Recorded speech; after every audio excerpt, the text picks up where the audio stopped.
सर्व अच्युत गोत्रे बंधू आणि भगिनी, त्याचप्रमाणे साधू संतांना दंडवत प्रणाम. आज आपण सत्संग नंबर 22 यामध्ये प्रवेश करत आहोत.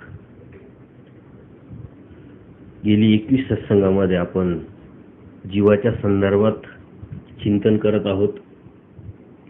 सर्वात अगोदर जीव आला कुठून,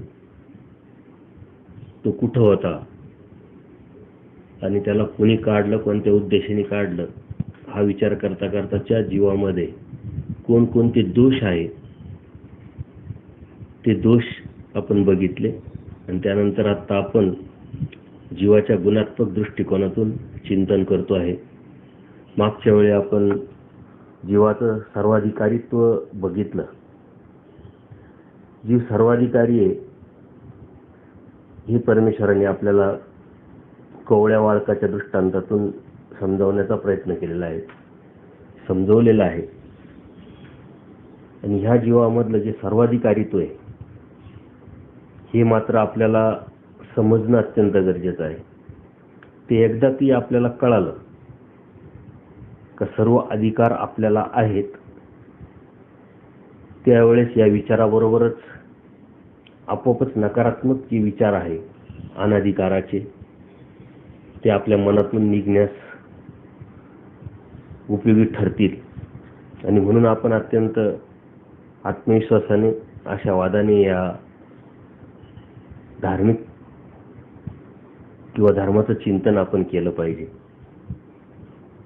कोवळं वाळूक जसं असतं तर त्याचं काहीही करता येतं, त्याप्रमाणे आपला हा जीव आहे. या जीवाने जर ठरवलं तर तो काहीही करू शकतो. शास्त्राभ्यास जर करल, ज्ञान प्राप्त होईल, वैराग्य प्राप्त होईल, ज्ञानी होऊ शकतो. आणि त्याच अनुषंगाने त्याच्या प्रयत्नाला परमेश्वर यश देऊन परमेश्वराचं ज्ञान किंवा प्रेम परमेश्वर स्वतः देऊ शकतात या जीवाला. परंतु परमेश्वराचा जो कड आहे तो जीवाला प्रेम देण्याचा जरी असला तरी त्याचा कड ओळखून आपण जर आपली धार्मिकता करत राहिलो तर आपली जी धार्मिक वाटचाल आहे ती अत्यंत सोपी आणि सरळ होऊन जाईल. कारण या जीवामध्ये संत आणि असंत अशा दोन सामुग्री आहे. आपल्यामध्ये सर्व असतं, फक्त आपल्याला ते कोणतं डेव्हलप करायचंय, कोणतं प्रगतीस न्यायचं हे आपल्यावरती ठरत असतं. जीव सर्वाधिकारी याचा अर्थ जीवाकडे सर्व काय आहे, फक्त तो याचा उपयोग कसा करतोय आणि कसा करणार आहे हाच काय तो प्रश्न असतो. आणि तो सर्वस्वी या जीवावरती म्हणजे आपल्यावरती अवलंबून असतो. त्याच्यामध्ये असलेल्या संत आणि असंत सामुग्रीचा योग्य प्रकारे तो कसा उपयोग करून घेईल आणि त्या उपयोग करण्यातूनच त्याला सर्वश्रेष्ठ परमेश्वराचा आनंद, परमेश्वराची मुक्ती किंवा मोक्ष मिळू शकेल. परंतु जर हेच अयोग्य प्रकारे या जीवाने उपभोग जर केला, त्याचा उपयोग जर केला, तर हाच जीव नित्य नरकासारख्या दुःखाला पण जाऊ शकतो, त्या दुःखाचा वाटेकरी पण होऊ शकतो. आणि म्हणून आपण कोण आहोत हे समजल्यानंतर आपल्याला काय व्हायचं आहे किंवा आपल्याला काय हवंय, आपल्याला काय मिळवायचं आहे हे ध्येय ठरणं अत्यंत गरजेचं आहे. कारण त्या ध्येयापर्यंत जाण्यासाठी आपल्याला ध्येय दिसलं पाहिजे. ते ध्येय दिसण्यानंतर त्याच्यामधलं सातत्य आपण प्रयत्नाच्या माध्यमातून ठेवलं पाहिजे. आणि त्या प्रयत्नालाच यश देण्याचं काम परमेश्वर करत असतात. प्रयत्नार्थी परमेश्वर किंवा प्रयत्न करी दैवाचे साह्य, अशा माध्यमातून परमेश्वर आपल्याला साह्य करत असतात. ते परमेश्वरांनी आपल्याला डोळ्याच्या दृष्टांतातून सुंदरपणे समजून सांगितले की जीवामध्ये काय आहे, काय नाही आहे आणि त्याने ते कसं डेव्हलप करायचं आहे. डोळ्याच्या ठिकाणी निसर्गातच दोन सामुग्री असतात, एक तेज सामुग्री आणि दुसरी मेद सामुग्री. आपण जर ती डोळ्याची तेज सामुग्री जर वाढवली तर दृष्टी इतकी तीक्ष्ण होते की रत्नांच्या गर्भात झळकणारे जे रंग आहे ते सुद्धा आपल्याला डोळ्याने दिसू शकतात. पण तेच सामुग्री न वाढविता जर त्याची नुसती मेद सामुग्री जर वाढवली तर शेवटी त्यांना काहीच दिसत नाही. याप्रमाणे जीवाच्या ठिकाणी दोन सामुग्री असतात, ती संत सामुग्री आणि असंत सामुग्री. आपण सहज विचार करायचा की आपल्यामध्ये काय आहे आणि काय नाही आहे. आपण सत्संगात बसल्यानंतर खूप सुंदरपणे सात्विकपणे बसतो, शांततेने ऐकतो, गोड गोड बोलू शकतो. परंतु दुसऱ्या क्षणाला जर आपण कुठं बाहेर जात असताना किंवा बाहेर गेलेले असताना जर आपले कोणाबरोबर वाद झाले तर तीच ही व्यक्ती आहे का जी थोड्या वेळापूर्वी अत्यंत शांतपणे सत्संग ऐकत होती, गोड बोलत होती, असा प्रश्न निर्माण होतो. परंतु ही संत आणि असंत सामुग्रीला जसं वातावरण निर्माण होतं तसं आपल्यामध्ये ते परावर्तन होत असतं. एक संत सामुग्री व एक असंत सामुग्री ती संगतीने प्राप्त होत असते. ज्याच्याबरोबर आपण राहू ते वाढीस लागत असतं, ते डेव्हलप होत असतं. जर आपण चांगल्या व्यक्तीच्या संगतीत जर बसू, चांगल्या व्यक्तीच्या संगतीत जर राहू, चांगले विचार ऐकू, चांगला आचार बघू आपल्या डोळ्यांनी, तर आपोआपच आपल्यातलं जे चांगलं आहे ते वाढत जातं, ते प्रगतीत जातं, ते डेव्हलप होत असतं. परंतु त्याची उलटी जर बाजू बघितली, आपण चुकीच्या माणसांबरोबर जर राहत असलो, चुकीचं ऐकत असलो, चुकीचं जर बघत असलो, तर आपोआपच चुकीची जी बाजू जी असंत सामुग्री आपल्या मनामधली, आपल्या विचारातली, आपल्या जीवामधली, ती आपोआपच डेव्हलप होत असते, प्रगतीला होत असते. म्हणून आपण बघत असतो की संगतीनं माणसं बिघडत असतात किंवा संगतीनं माणसं सुधरत असतात. जर आपण साधू संतांच्या, चांगल्या माणसांच्या संगतीत जर राहिलो तर आपल्याला देवाचं ज्ञान मिळेल, प्रेम मिळेल, देवाच्या लीळा ऐकायला भेटेल. परंतु तेच चुकीच्या चांडाळाच्या संगतीत जर बसलो तर नित्य नरकासारख्या ज्या दुःखाच्या गोष्टी त्याच आपल्या पदरात पडतील. त्याच्यासाठी आपण कोणाबरोबर असतो, कोणाबरोबर राहतो, कोणाबरोबर बोलतो किंवा कोणाबरोबर आपली संगत आहे हे अत्यंत गरजेचं आहे. आपण व्यावहारिक जगामध्ये वावरत असताना आपल्या मुलींकडं हे बघत असतो की आपल्या मुलांचे मित्र कोण आहे, आपल्या मुलींची मैत्रिणी कोण आहे, त्यांचे आईवडील काय करतात.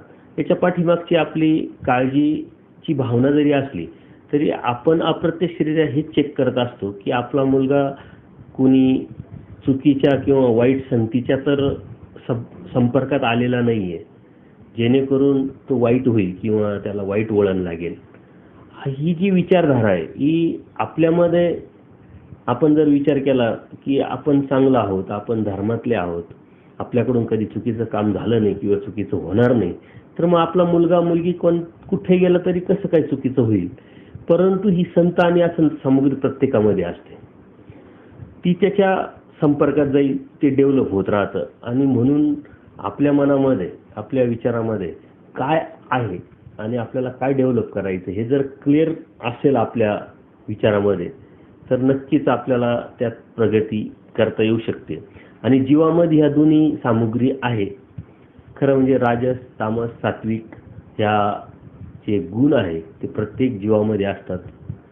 काही मुख्य असतात, काही अनुषंगिक असतात. एखाद्या जीवाचा सात्विक स्वभाव असेल तो मुख्य, बाकीचे मात्र अनुषंगिक असतात. तो सात्विक मनुष्य ज्यावेळेस कधी वेळ पडेल तेव्हा तो भांडू शकतो, चुकीचं काम करू शकतो, चुकीचं बोलू शकतो, ते अनुषंगिक येतं. एखादी व्यक्ती मुळातच मुख्य त्याचा जो भाव असतो तो राजस असतो, मात्र त्याच्यामध्ये चांगलं काहीच नसेल असं नाही, त्याच्यामध्ये सुद्धा सात्विक किंवा तामस भाव जे आहे ते अनुषंगिक असतात. एखादा तामस भाव हा मुख्य असेल तर सात्विक आणि राजस भाव अनुषंगिक असतो. आणि ते जे अनुषंगिक असेल, ते मुख्य जे असेल ते त्याच्या संगतीनं डेव्हलप होत असतं. आपल्यामध्ये सर्व आहे. आता आपल्याला काय हवंय, आपल्याला कोणत्या रस्त्याने जायचंय, त्याच्यानुसार आपण कोणाच्या संगतीत जाणं, कोणाचं ऐकणं आणि त्या ऐकण्यातून ते डेव्हलप करणं हे सर्वस्वी आपल्या हातात आहे. आणि ते परमेश्वराने वेळोवेळी अनेक लीळेच्या माध्यमातून, दृष्टांताच्या माध्यमातून, अनेक वचनांच्या माध्यमातून, अनेक भक्तांच्या निमित्ताने आपल्याला हे सांगितलेलं आहे. परंतु ते आपण समजून घेणं अत्यंत गरजेचं आहे. खरं म्हणजे भौतिक जगामध्ये जगत असताना, राहत असताना ह्या अशा गोष्टीचा आपल्याला खूप अनुभव येत असतो आणि क्षणोक्षणी पावलोपावली हा अनुभव आपण घेऊन आपलं जीवन पुढे सरकावित असतो. परंतु धर्मामध्ये त्याला अनन्य साधारण असं महत्त्व आहे. आणि म्हणून तुम्ही सतत जर शास्त्राच्या चिंतनात असाल, सत्संगामध्ये राहत असाल, त्याचंच जर विचार चिंतन करत असाल, तर आपोआपच आपल्यातला जो राजस आणि तामस भाव आहे तो आपोआपच दूर होत असतो. कारण परमेश्वरनी जे दोष आपण बघितले, परमेश्वरांनी सांगितलेले या जीवामधले, तर हे जीवामधले दोष आपण एकदा समजून घेतल्यानंतर त्याच्यावरती कंट्रोल जर करायचा असेल तर त्याचे उपाय पण आपल्याला परमेश्वरांनी सांगितलेले. आणि म्हणून ते उपाय आपण जोपासणं, ते उपाय आपण समजून घेणं, त्याचं सतत चिंतन करणं आणि त्या अनुषंगानेच आपल्या जीवनाची जी वाटचाल आहे ती सातत्यपूर्ण चालत ठेवणं हे अत्यंत गरजेचं आहे. कारण परमेश्वर प्राप्ती ही इतकी सोपी गोष्ट नाही आहे. आज आपण फक्त शाब्दज्ञानातून या गोष्टी समजून घेतोय, जाणून घेतोय नेमकं काय आहे, परंतु कृतीवर गेल्यानंतर त्याला खऱ्या अर्थाने सुरुवात होईल. आणि ती कृती एका दिवसाची, एका मिनिटाची किंवा एका क्षणाची, एका परीक्षेपुरती मर्यादित नसून त्याचं परमेश्वर प्राप्तीपर्यंत ती कृतीमध्ये आपलं सातत्य ठेवणं हे अत्यंत गरजेचं आहे. आणि म्हणून जीवानी जीवाचा खूप विचार करणं, कारण अत्यंत सावधपणे विचार करून चालणं हा अध्यात्माचं खरं लक्षण आहे. कसंही, कुठेही, कधीही, केव्हाही, कोणाही बरोबर असं अध्यात्मात आणि धर्मात अजिबात नाही आहे. आणि म्हणून जीवाला जर खरोखर परमेश्वर प्राप्ती हवी असेल तर परमेश्वरांनी सांगितलेल्या रस्त्यावरती आपण सातत्य ठेवणं, सातत्य ठेवून चालणं हेच आपलं मूळ कर्तव्य आहे. म्हणून संत आणि असंत सामुग्री जी आपल्यामध्ये आहे ती कशा पद्धतीनं आपण खुबीनं तिचा वापर करून त्या वापरातून आपण परमेश्वर प्राप्तीपर्यंत किंवा परमेश्वराच्या आध्यात्मिक प्रवासामध्ये कसा त्याचा वापर करून घेतो हे मात्र सर्वस्वी आपल्या हातात आहे. त्याच्यासाठी परमेश्वर माळेकराचा दृष्टांत आपल्याला सुंदरपणे सांगतात. का एक माळेकरी असतो, म्हणजे शेतकरी असतो, आणि तो शेतकरी आपलं शेत राखण्यासाठी आपल्या शेतामध्ये माचा बांधतो, म्हणजे माळा बांधतो असा मोठ्या मध्यभागी लाकडं वगैरे ठेवून त्याच्यावरती फळ्या टाकून, जेणेकरून आपल्याला त्याच्यावरती उभं राहता येईल आणि आपल्या पिकाचं, आपल्या शेताचं संरक्षण त्याला करता येईल. अशा पद्धतीनं तो उंचावरती उभा असतो आणि आलेले जे पाखरं असतील किंवा काही जनावरं असतील त्यांच्यापासून त्या शेताचं तो रक्षण करत असतो.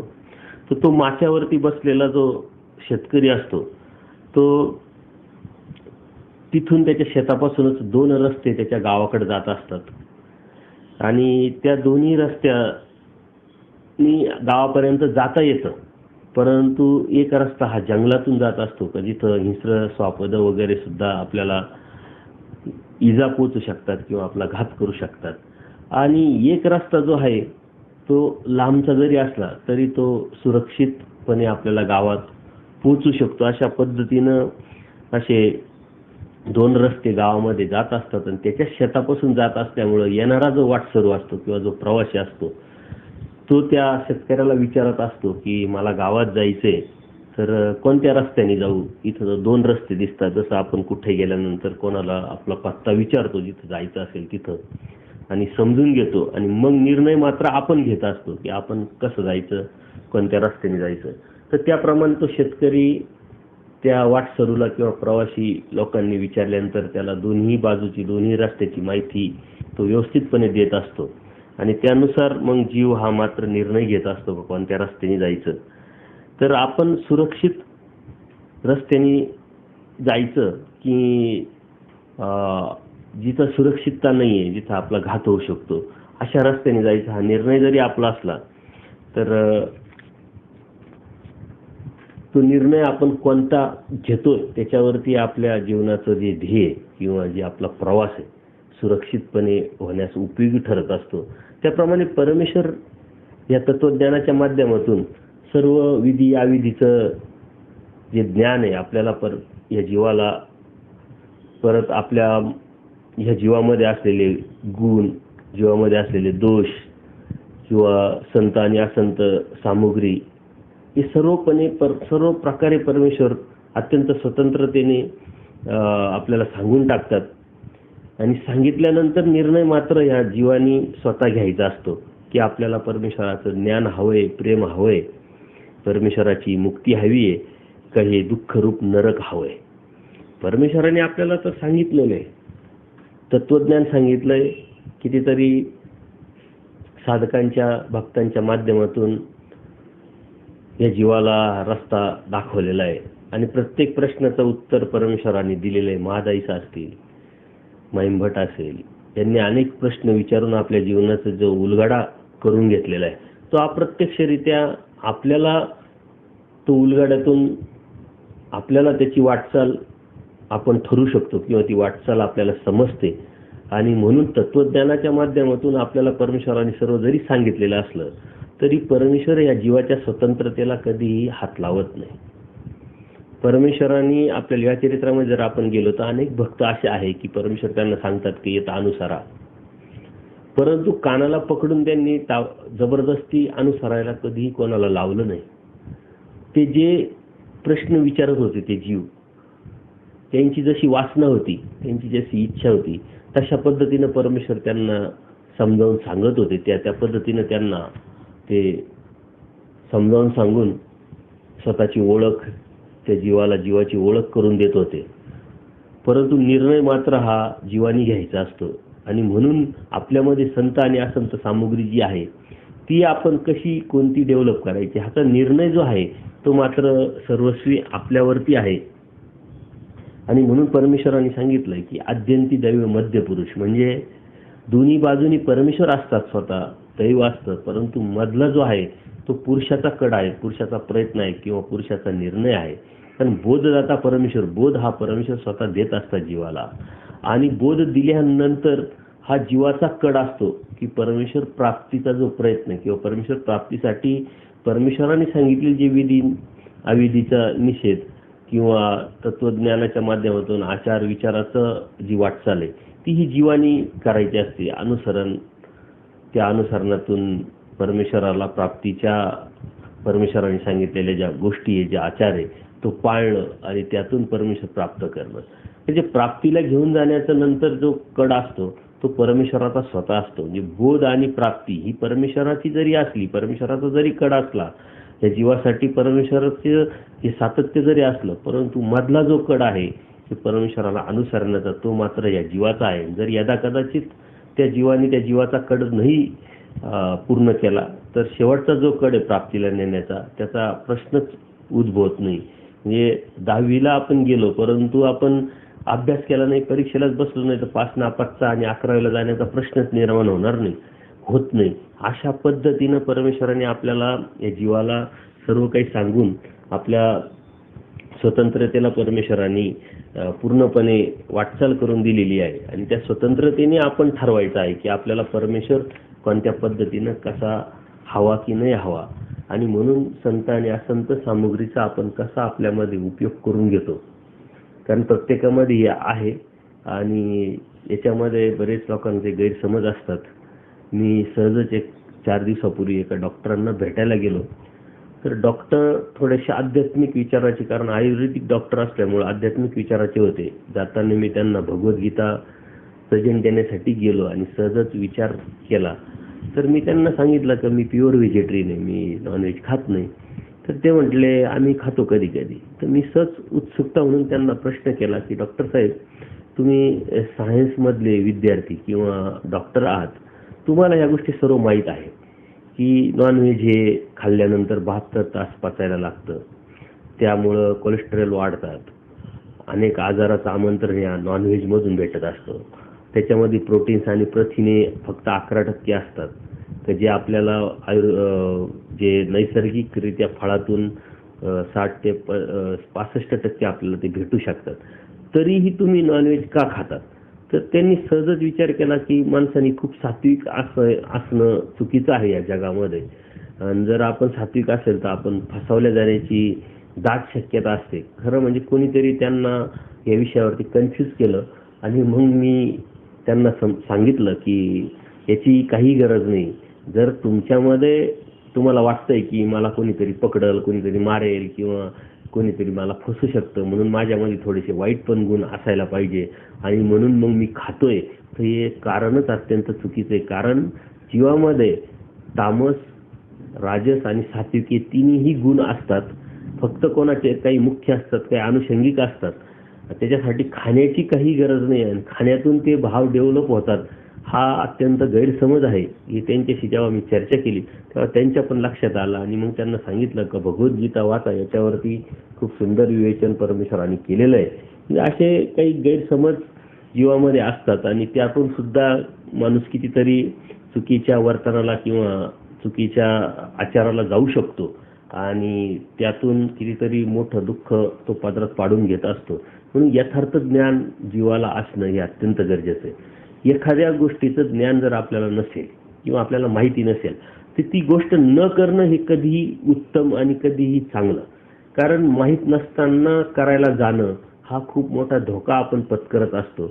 आणि ह्या तत्वज्ञानाच्या माध्यमातून आपण समजून घेतलं पाहिजे का धर्म आपल्याला किती माहिती आहे, कशा पद्धतीचा माहिती, कोणता माहिती आहे आणि तेवढाच आपल्याला करायचा आहे. जो धर्म किंवा जी धार्मिकता आपल्याला करण्यासाठी आपण उभं आहोत, परंतु त्यातलं कोणत्याही प्रकारचं ज्ञान जर आपल्याला नसेल तर ते न करणं हे कधी फायद्याचं ठरतं. पण चुकीचं करणं हे कितीतरी मोठं नुकसानीचं होऊ शकतं. आणि म्हणून परमेश्वराने आपल्याला सुंदरपणे एका सूत्रात सांगितलंय की हा जीवानी छोटंसं असं काही कर्म तो करून जातो तर त्याला कितीतरी जीवन, कितीतरी जन्म त्याला ते निस्तारण्यासाठी जात असतात. म्हणून अज्ञानाने धार्मिकता करणं हे अत्यंत घातक आणि खूप मोठी रिस्क, खूप मोठा धोका आपण आपल्या जीवाविषयी, आपल्या स्वतःविषयी करून घेत असतो. पण अध्यात्माच्या बाजूने आपण कधी विचार करत नाही. म्हणून भौतिक जगामध्ये आपण या गोष्टीचा खूप विचार करतो की एखादा निर्णय घेत असताना आपण त्याच्या परिणामांचा विचार करतो, नफ्या तोट्याचा विचार करतो आणि मग तो 4 लोकांना विचारून त्याचं नॉलेज मिळून मग आपण ते धाडस किंवा तो निर्णय घेत असतो. तसं अध्यात्मात आपण करत नाही. आपली धार्मिकता ही अज्ञानावर की ज्ञानावरती अवलंबून हे आपण ठरवलं पाहिजे, चिंतन आपण केलं पाहिजे. आणि आपण आपला धर्म ज्ञानीयाचा आहे, ज्ञानीयाचा आहे असं म्हणत असताना आपण जर अज्ञानाने धार्मिकता करत असेल तर तो ज्ञानीयाचा होत नाही. म्हणून सूर्यप्रकाशात जसं आपण चालतो व्यवस्थित, त्या पद्धतीने ज्ञानात आपण धार्मिकता व्यवस्थित करू शकतो. हे जर आपण समजून घेतलं तर ज्ञान हे अत्यंत गरजेचं आहे आणि त्या ज्ञानानंतरच आपण धार्मिकता करणं गरजेचं आहे. खरं म्हणजे अन्य लोक म्हणतात की धर्म म्हटले की श्रद्धा, श्रद्धा म्हटलं की प्रश्न विचारायचे नसतात. परंतु आपलं उलट आहे. इथं अत्यंत चिकित्सकपणे आपल्या परमेश्वराच्या भक्तांनी अनंत प्रश्न विचारून धर्म परमेश्वराकडून काढलाय बाहेर. मग ते द्वापर युगातले अर्जुन देव असेल किंवा आत्ताचे ह्या चरित्रातील पूजनीय माईंभट असेल किंवा महादाईसा असेल, त्यांनी अनेक प्रश्न विचारून परमेश्वराला हा धर्म आपल्यापर्यंत पोहोचवलाय. याचा अर्थ की आपल्या धर्मामध्ये प्रश्न असायला पाहिजे, परंतु तो प्रश्नाचा रोख जो आहे त्याच्यामध्ये नियत जी आहे ती अत्यंत शुद्ध भावनेची असली पाहिजे. ती समजून घेणं, त्या समजून घेण्यातून परमेश्वर प्राप्तीच्या अनुषंगाने तो प्रश्नाचं उत्तर आपल्याला अपेक्षित असायला पाहिजे. आज प्रश्न लोक खूप विचारतात, परंतु एकामेकाला डिवचण्यासाठी म्हणा किंवा एकामेकाला विनाकारणच विचारायचं म्हणून म्हणा, अशा सोशल मीडियावरती या गोष्टीचा खूपच बोलबाला चालू असतो आणि त्यातून अनेक वेळा वाद होण्याच्या शक्यता पण असतात. संवाद असला पाहिजे, परंतु तो विसंवादात जाता कामा नये यासाठी सर्वांनीच प्रयत्न केला पाहिजे. आणि म्हणून परमेश्वरांनी आपल्याला जे सांगितलंय ते तत्वज्ञान आपण आपल्या आचरणात आणून आपल्यातली जी सामुग्री ती वाढवणं आणि त्या सामुग्री वाढवण्यातून परमेश्वराच्या प्राप्तीपर्यंत आपण जाणं हे अत्यंत गरजेचं आहे. आपण जीवाचे गुण बघत असताना हे अनेक गुण आपल्यामध्ये आहे, म्हणूनच परमेश्वराने आपली निवड केलेली, परंतु ते गुण कसे वाढवता येईल याचा आपण विचार केला पाहिजे. जीव बोध्य आहे, म्हणजे परमेश्वर बोधदाता जरी असला परंतु बोध घेण्याची जर ताकद जीवामध्ये नसते तर परमेश्वराकडं जे बोध देण्याची प्रवृत्ती किंवा कड असूनही उपयोग झाला नसता. म्हणून बोध घेण्याची जी ताकद आहे, जीव बोध्य आहे, म्हणजे बोधाची जी व्यवस्था जी परमेश्वराने केलेली ती घेण्याची योग्यता ह्या जीवामध्ये आहे. सकळ मिळजी अशी शक्ती या जीवामध्ये आहे. सर्वाधिकारित्वामुळे तो काहीही मिळू शकतो. जीव स्वतः निरानंद जरी असला तरी सर्वाधिकारामुळे तो ईश्वराच्या आनंदाला मात्र पात्र होऊ शकतो. आणि म्हणून ईश्वराने आपला आनंद त्याला द्यायचा म्हटलं तर जीवाला तो ग्रहण करता येतो. तो स्वभावता अज्ञान असला तरी सर्वाधिकारीत्वामुळे बोध्य म्हणजे ईश्वराच्या बोधाला पात्र हा जीव होत असतो किंवा होऊ शकतो. म्हणूनच आपल्यामध्ये खूप मोठी ही जी गोष्ट आहे ही असल्या कारणाने परमेश्वराने आपली निवड स्वतःचा आनंद देण्यासाठी केलेली आहे. जर यदा कदाचित जीव हा बोध घेण्यास पात्र नसता किंवा जो जीव बोध्य जर नसता तर परमेश्वराने हा सारा उठाठेव करूनही उपयोग झाला नसता. परंतु तो बोध जरी परमेश्वर आपल्याला देत जरी असले तर तो बोध टिकवणं, तो बोध वाढवणं, तो बोध पक्का करणं हे मात्र सर्वस्वी आपल्या हातात आहे. आणि म्हणून त्या बोधाची क्रिया जी आहे ती आपण वाढवत नेली पाहिजे. कारण सोनरूपी जे जीवन आपल्याला परमेश्वराने बहाल केलेलं आहे, सोनरूपी जे बोध आपल्याला परमेश्वराने बहाल केलेले त्याची किंमतच होऊ शकत नाही. कारण हा जो बोध आहे एका जीवाला एका सृष्टीमध्ये एकदाच मिळत असतो आणि तो जो बोध आपण कसा सांभाळतोय आणि त्या बोधाचा परमेश्वर प्राप्तीसाठी कसा उपयोग करून घेतोय हेच मात्र सर्वस्वी आपल्यामध्ये आहे, आपल्यावरती आहे. यदा कदाचित जर आपण तो बोध हरवला किंवा बोध आपल्यापासून गेला, निघून गेला तर मात्र ही जी संधी आहे बोधाची ती पुढच्या सृष्टीमध्ये ती ज्ञानपाळी जेव्हा वेळ येईल आपली त्याच वेळेस आपल्याला तो भेटत असतो. कारण आत्ता जर आपण तो बोध जो आहे तो जर गमावला तर याची संधी दुसऱ्या सृष्टीमध्ये आणि एक सृष्टी अतिदीर्घ म्हणजे ते कॅल्क्युलेशनमध्ये जर बसवायचं तर किती जन्म, किती वर्ष,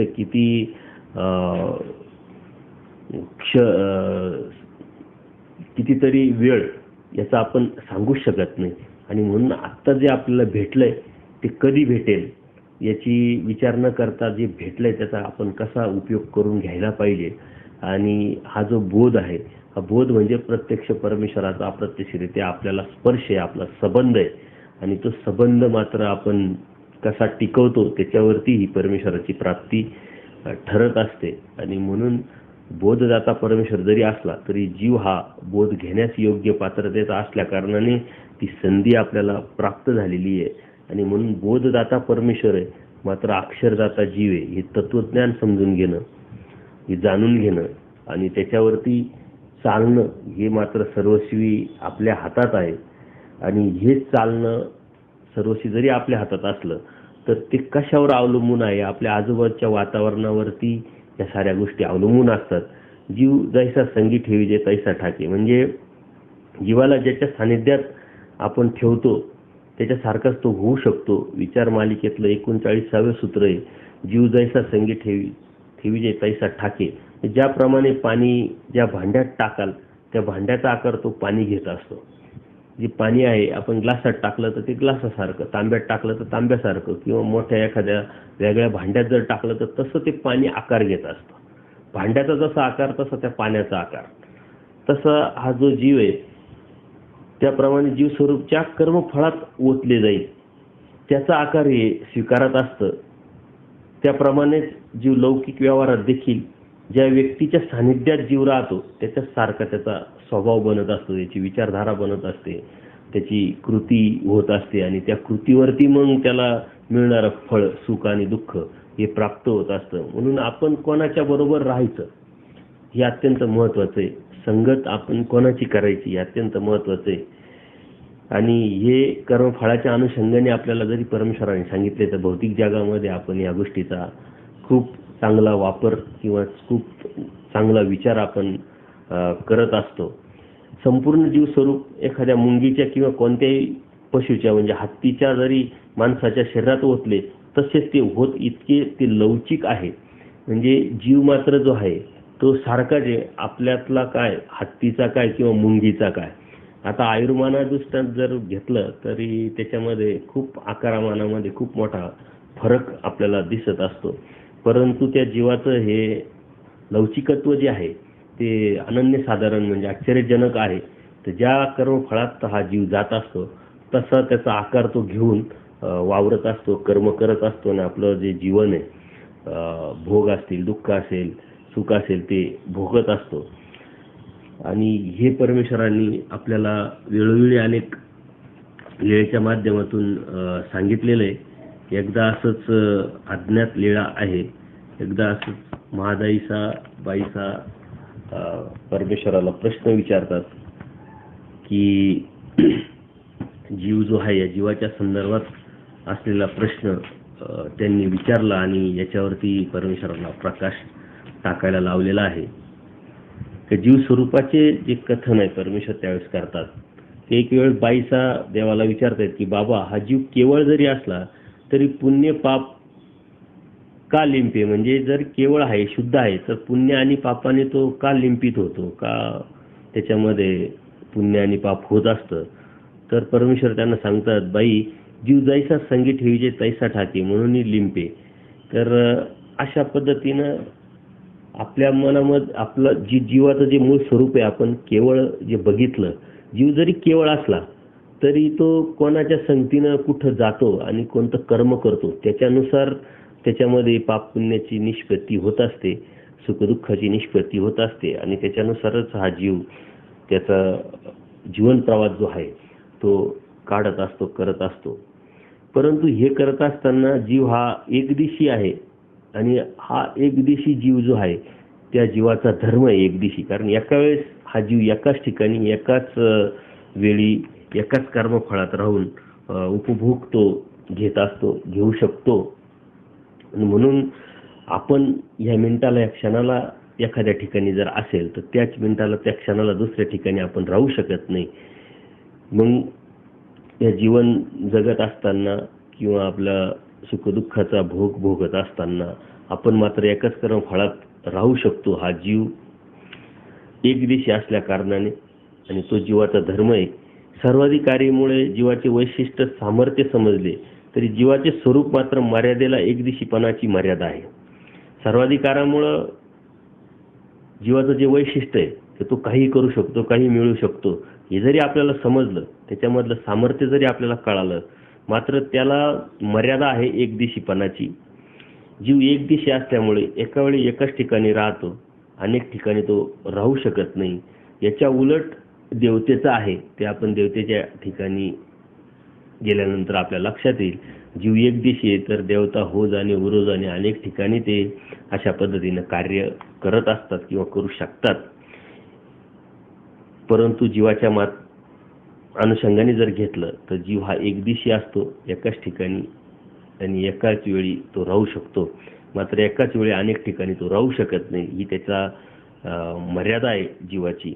आणि म्हणूनच तो कार्य करत असताना उलट व्यवस्थित करू शकतो. परमेश्वर प्राप्ती असेल, परमेश्वराची धार्मिकता असेल, चिंतन असेल, आचार असेल, तो अनेक ठिकाणी जरी आपण म्हणत असतो एखादी व्यक्ती अनेक कामं करत असतो तर आपण म्हणतो अरे एकच कर, मन एकाग्र ठेव. त्या ठिकाणी जर तू पूर्णपणे शक्तीनिशी उतरला तर त्यात सक्सेस होतील. एक न धड भाराभर चिंध्या आपण करू नये. तर ती ताकद पण या जीवामध्ये नाही, ते सामर्थ्य पण या जीवामध्ये नाही. आपण सुद्धा एका वेळेस जर एकच कामावरती फोकस केलं आणि व्यवस्थित जर करत राहिलो तर नक्कीच त्याच्यात यश आपल्याला भेटत असतं.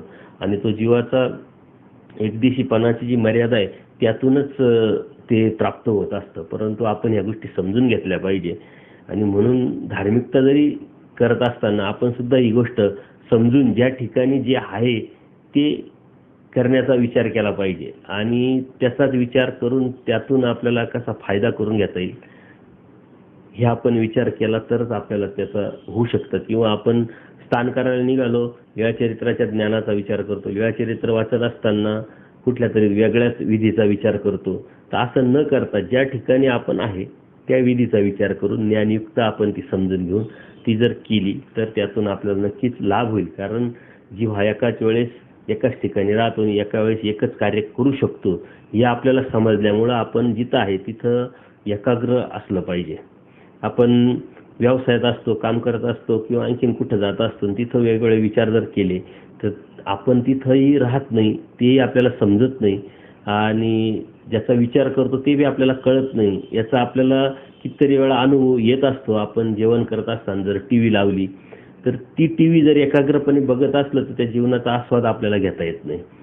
टीव्ही लावलेली असताना आपण जेवण केलं आणि जेवण संपल्यानंतर जर आपल्याला विचारलं तर आपण काय खाल्लं तर ते आपल्याला नेमकं सांगता येणार नाही. त्याचप्रमाणे जर आपण जेवण करत असताना टीव्ही पाहत असलो परंतु जेवणाकडे जर आपलं लक्ष असेल तर टीव्हीत काय चाललंय आपल्याला समजू शकत नाही. अशा पद्धतीने जीव हा एका वेळेस एक काम करतो हे आपल्याला जर कळालंय तर आपण याचा विचार नक्की केला पाहिजे आणि त्याच्यावरती फोकस करून आपण अध्यात्माच्या अनुषंगाने त्याचा फायदा करून घेतला पाहिजे. तर ही मर्यादा जीवाची आहे. म्हणून मनोधर्माने सुखात किंवा दुःखात अशा एकाच ठिकाणी तो असेल, एकाच वेळी दोन्ही त्याला उपभोगता येत नाही. स्वरूपाने एकाच वेळी दोन भिन्न स्थळी तो राहू शकत नाही. त्यामुळेच तो एका वेळी भिन्न क्रिया करू पण शकत नाही. निरनिराळ्या कर्म फळातही तो असू शकत नाही किंवा राहत नाही.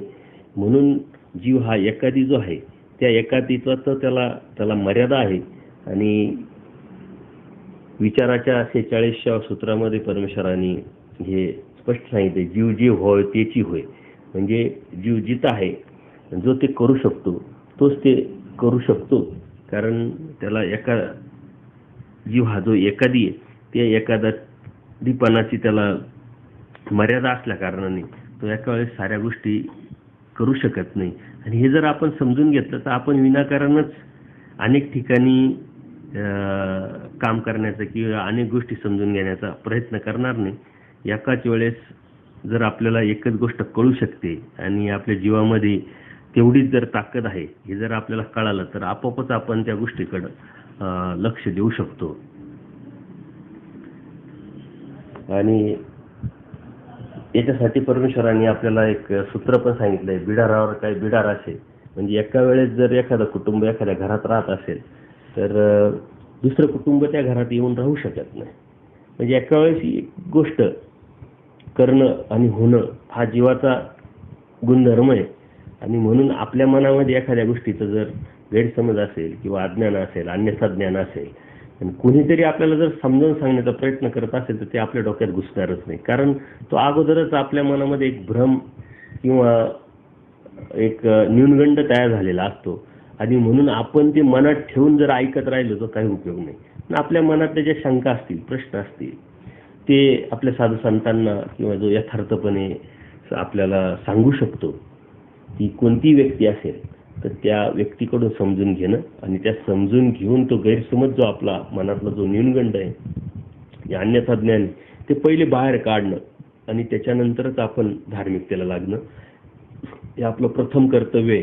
आपण अन्य लोकांशी जेव्हा चर्चा करतो त्यांच्या डोक्यात पहिल्यांदी सर्व देवी देवता ज्या असतात त्या देवी देवता अन्य वृत्तीच्या माध्यमातून आपल्याला प्रथम काढावं लागतात. हा अनुभव आपल्याला पावलोपावली येत असतो.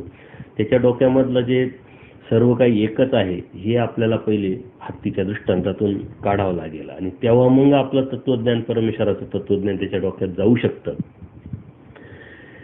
पूजनीय माईम भटांना सुद्धा हा भ्रम झालेला होता. त्यांना सुद्धा ते देव सुद्धा देवतेचीच भक्ती करत होते.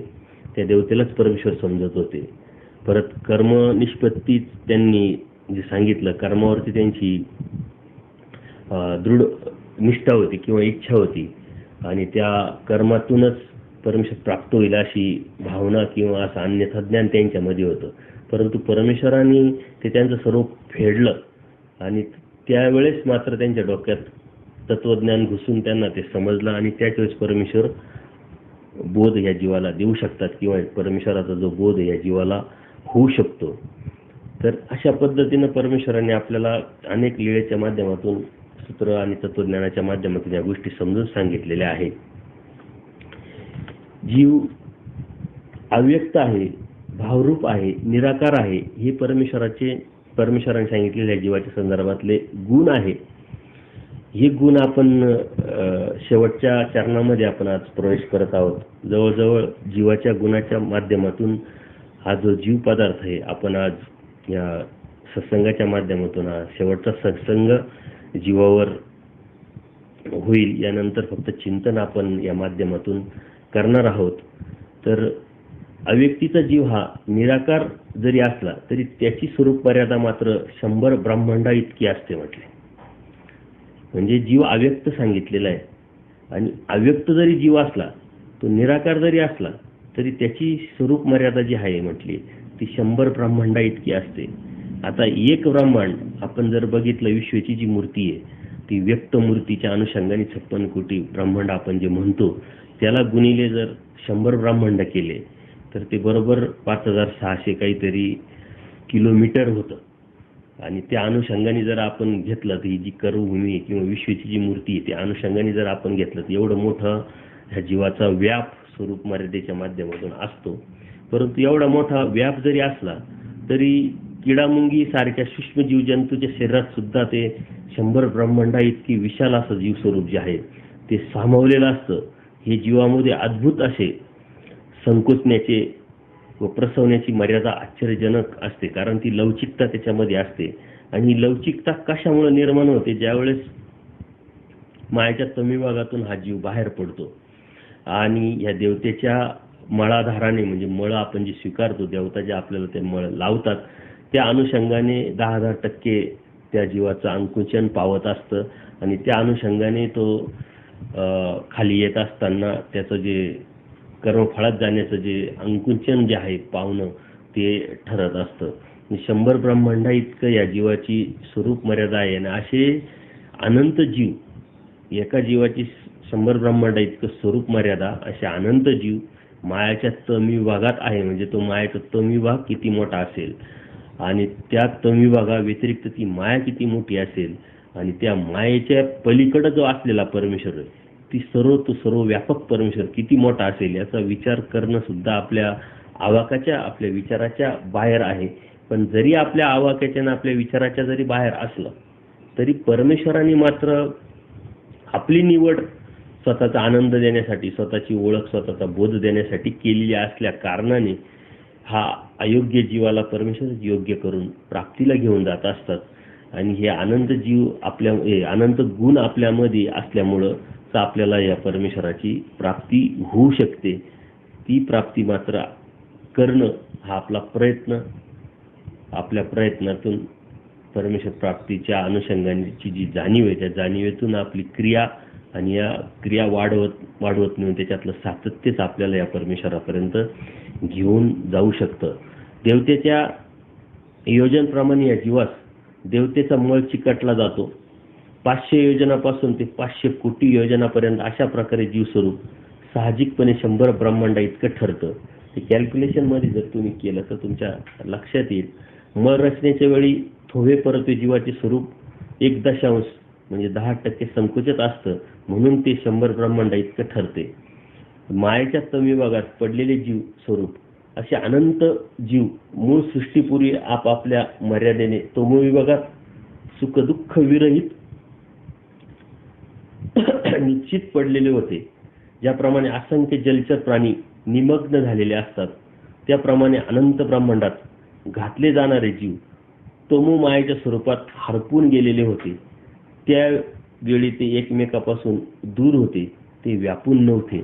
आपण प्रथमच पहिल्या सत्संगामध्ये या साऱ्या गोष्टी बघितलेल्या आहे की मायाच्या तमिभागात हा जीव सुखदुःख विरहित पडलेला होता आणि परमेश्वराला स्वतःचा आनंद देण्यासाठी प्रवृत्ती निर्माण होते. आणि ती प्रवृत्ती निर्माण झाल्यानंतर परमेश्वर शोधणी करतात आणि त्या शोधणीच्या माध्यमातून देवता नित्यबद्ध असल्या कारणाने, प्रपंच जड असल्या कारणाने ते स्वतःचा आनंद त्यांना देऊ शकत नाही. आणि म्हणून जीवाची निवड, जीव सर्वाधिकारी आहे, जीव बोध्य आहे, हे आपण जेव्हा बघितलं तो निरानंद जरी असला तर आनंद घेण्याच्या योग्यतेचा आहे, पात्रतेचा आहे. हे सर्व गुण अनादि अविद्येने जरी अनंत दोषाने जरी तो बद्ध जरी असला तर तो मुक्तीला जाणार आहे. अशा अनेक गुणांमुळे परमेश्वराने या जीवाची निवड आपला आनंद देण्यासाठी केलेली आहे. आणि म्हणून अनेक लीळेच्या माध्यमातून परमेश्वर आपल्याला या गोष्टी समजून सांगतात. एकदा लखुबाईसा परमेश्वराच्या भेटीला येतात आणि त्याच वेळेस आचार्य जे आहे ते त्यांना विचारतात. खरं म्हणजे आता परमेश्वरात जरी असले सन्निधानात मात्र बाईसा त्यावेळेस नव्हत्या. बाईसांनी आपला देहत्याग केला होता. त्यामुळं देवाच्या संदर्भातल्या ज्या आरोगणा असेल किंवा सेवा असेल, बाईसांनी इतकं ते कुणी करू शकत नव्हतं. आणि त्याचं दुःख मात्र आचार्यांना सतत असायचं. परंतु आचार्यांचे ज्या मर्यादा होत्या त्या असल्या कारणाने त्यांना भिक्षेला जावं लागायचं, आल्यानंतर देवाची सेवा वगैरे बाकीचा व्यापार करावा लागायचा, म्हणून पूर्णपणे आचार्य देवाकडे लक्ष पण देऊ शकत नव्हते. आणि याची टोचणी, याचं दुःख सतत आचार्यांना असायचं. पण त्याच्यावरती त्यांनी एक उपाय शोधून काढला.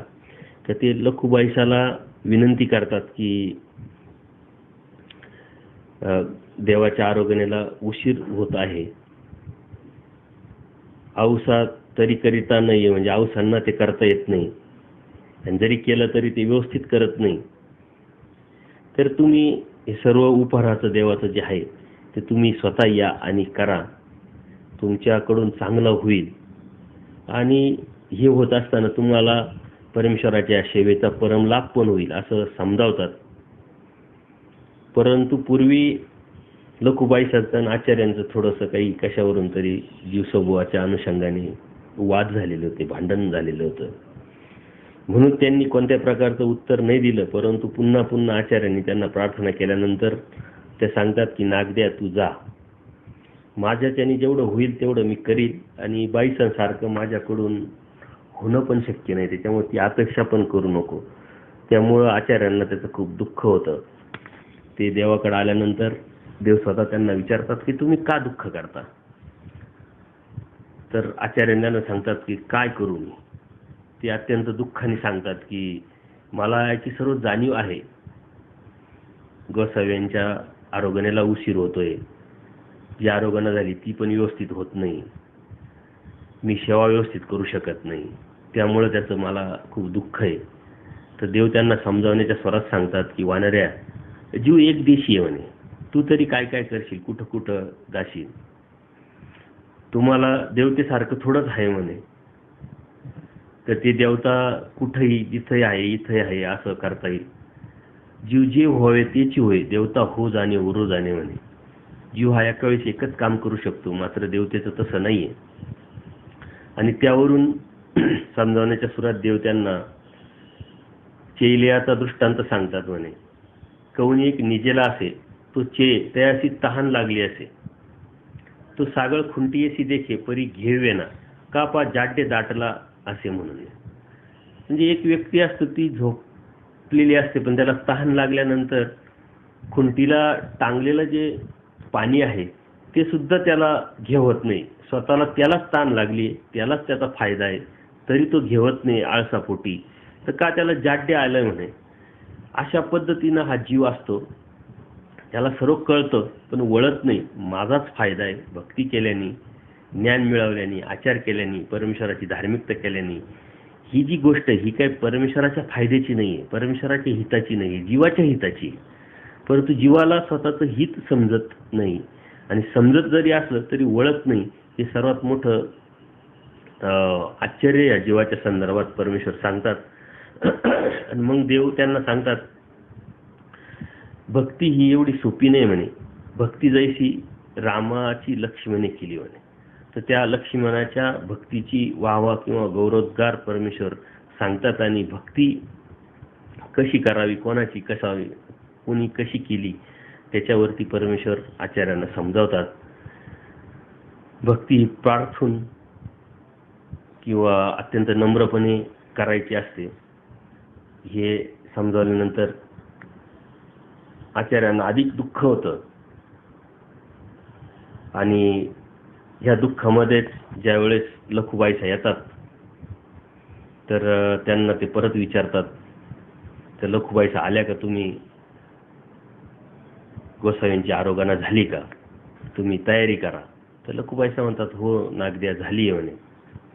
आणि मग त्या पद्धतीनं देवाला आरोगणेला दिल्यानंतर उरलेला जो प्रसाद आहे तो सर्व भक्तजनांना जशा बाईसा करत होत्या तशा लखुबाईसांनी पण केलं.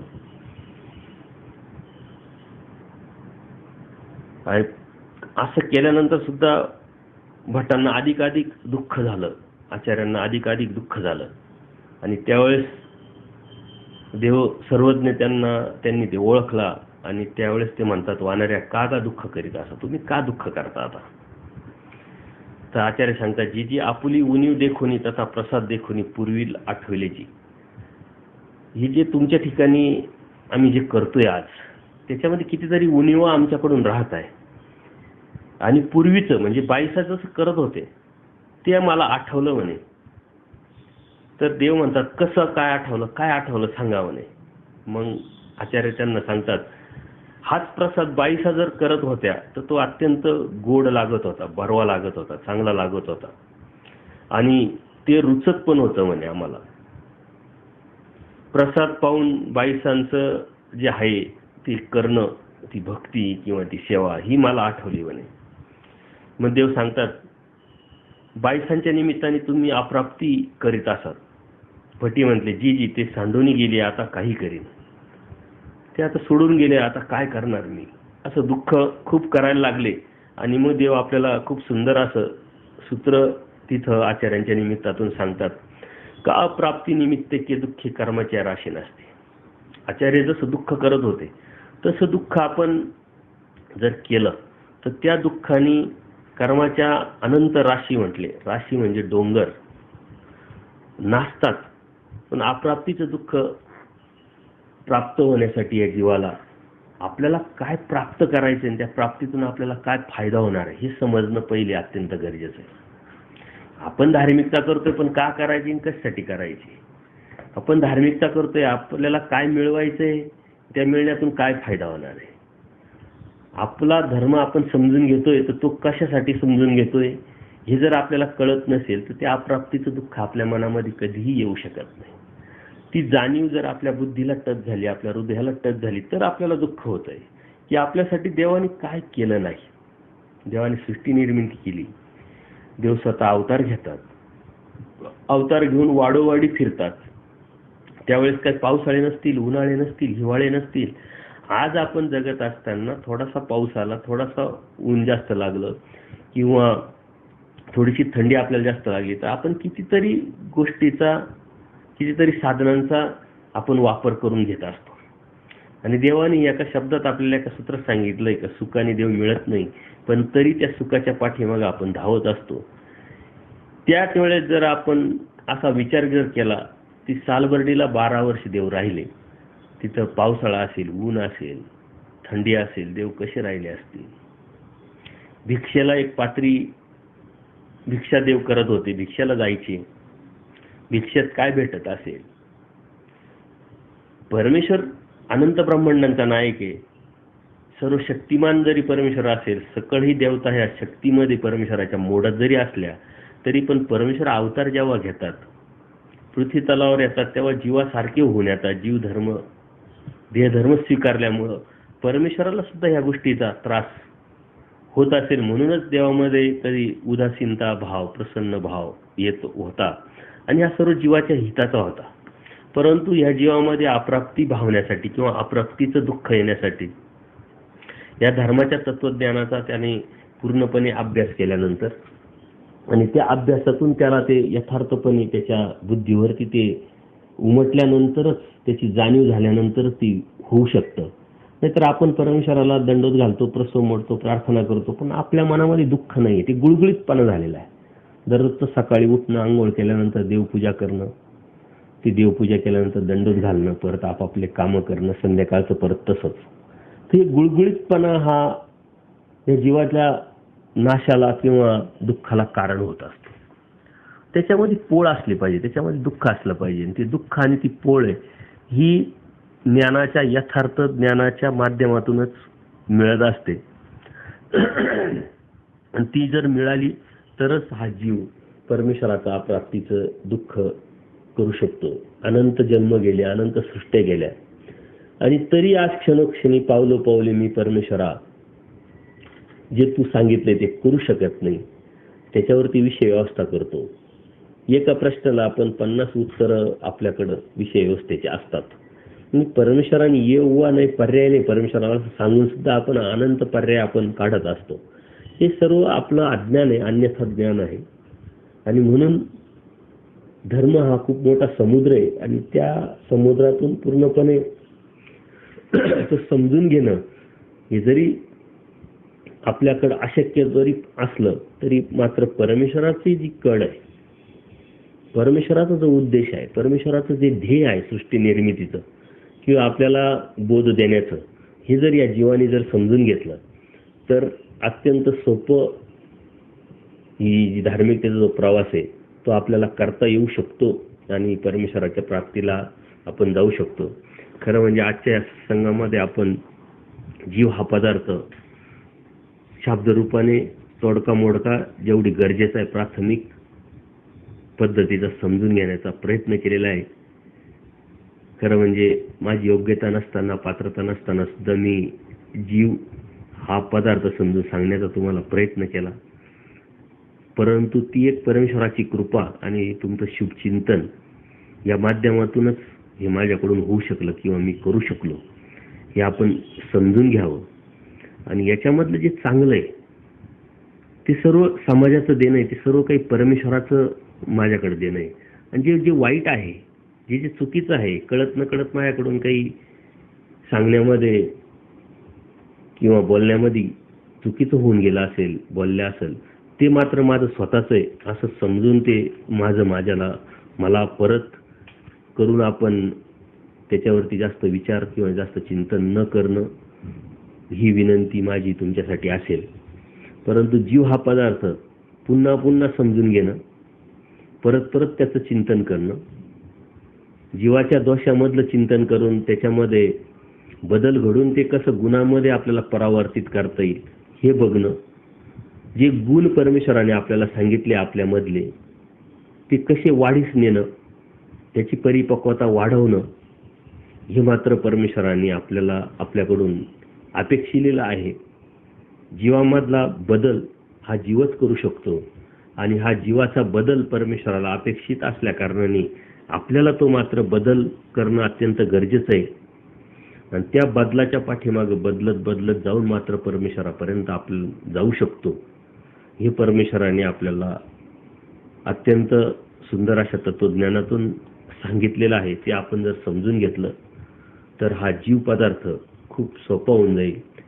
परंतु आपण एखादा पदार्थ जेव्हा समजून घेतो तो कशासाठी समजून घेतो हे जर आपण लक्षात घेतलं तर हे पूर्ण जीव पदार्थ समजून घेतल्यानंतरचं जे ध्येय ते आपल्या लक्षात येईल. एखादी गोष्ट आपल्याला माहीत नाही परंतु माहिती करून घेतली, ती माहिती करून घेतल्यानंतर त्याच्याविषयी आपल्याला काहीच नाविन्य राहत नाही. जोपर्यंत आपल्याला माहीत नसतं तोपर्यंत त्याविषयी आपल्याला उत्सुकता असते, जिज्ञासा असते, ती मिळवण्याची आपली सुप्त इच्छा असते. परंतु ते एकदा मिळालं, ते आपल्याला समजलं नेमकं काय आहे, त्यातलं मर्म आपल्याला समजलं का त्याच्याविषयी आपल्याला कोणत्या प्रकारची किंमत, त्याचे कोणत्या प्रकारचं नाविन्य आपल्यामध्ये राहत नाही आणि आपण ते जनरल करून टाकतो. तसं आपल्याला आपल्याविषयी आजपर्यंत माहीत नव्हतं म्हणून आपण आपल्यासाठी खूप स्पेशल होतो. आपल्यासाठी हे जग, आपल्यासाठी हा समाज खूप स्पेशल होता आणि अत्यंत महत्त्वाचा आणि मोठा होता. परंतु आता परमेश्वराने सांगितलेल्या तत्वज्ञानाच्या माध्यमातून आपण आपल्याला समजून घेतलंय, म्हणजे अप्रत्यक्षरित्या जीवाच्या माध्यमातून साऱ्या सामाजिक बाजूंना आपण स्पर्श केलेला आहे. म्हणजे अप्रत्यक्षरित्या जर आपण हे समजून घेतलंय ना, आपल्याला जर समजलं असेल तर त्याच्याविषयी आपल्याला किती नाविन्य, किती उत्सुकता आणि किती सुप्त इच्छा असली पाहिजे हे आपण समजून घेणं अत्यंत गरजेचं आहे. आपण आपल्याला जर समजून घेतलंय, जीवाला समजून घेतलंय, जीव स्वार्थी असतो, जीव वंचक असतो, जीवामध्ये अनंत दोषाच्या माध्यमातून जेव्हा आपण तो दोषदर्शिका असतो, तो नकारात्मक विचाराचा असतो, अनादि अविद्या त्याच्यामध्ये असल्यामुळं मतित्रय असतात, हे जेव्हा आपण समजून घेतो तेव्हा इतरांच्या विषयी आपल्या मनामध्ये आज काय भावना निर्माण झाली किंवा काय होती, किंवा माझ्याविषयी माझ्याच मनात काय भावना निर्माण होते. पूर्वी अज्ञानाच्या माध्यमातून, अन्य संज्ञानाच्या माध्यमातून ती भावना तुटली आहे का तीच वाढीस लागलेली, हे समजून घेणं, याचं चिंतन करणं खूप गरजेचं आहे.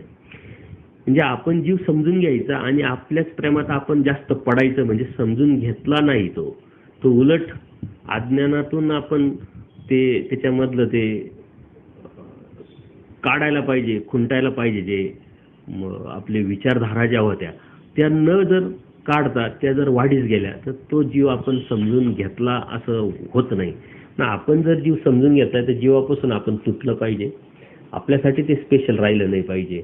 आणि म्हणून परमेश्वराकडे जात असताना, परमेश्वराकडे या जीवाला नेत असताना या जीवाला पहिला जीव सांगितला, म्हणजे जेणेकरून हा जीव जीवापासून तुटेल, जीवातून बाहेर निघेल.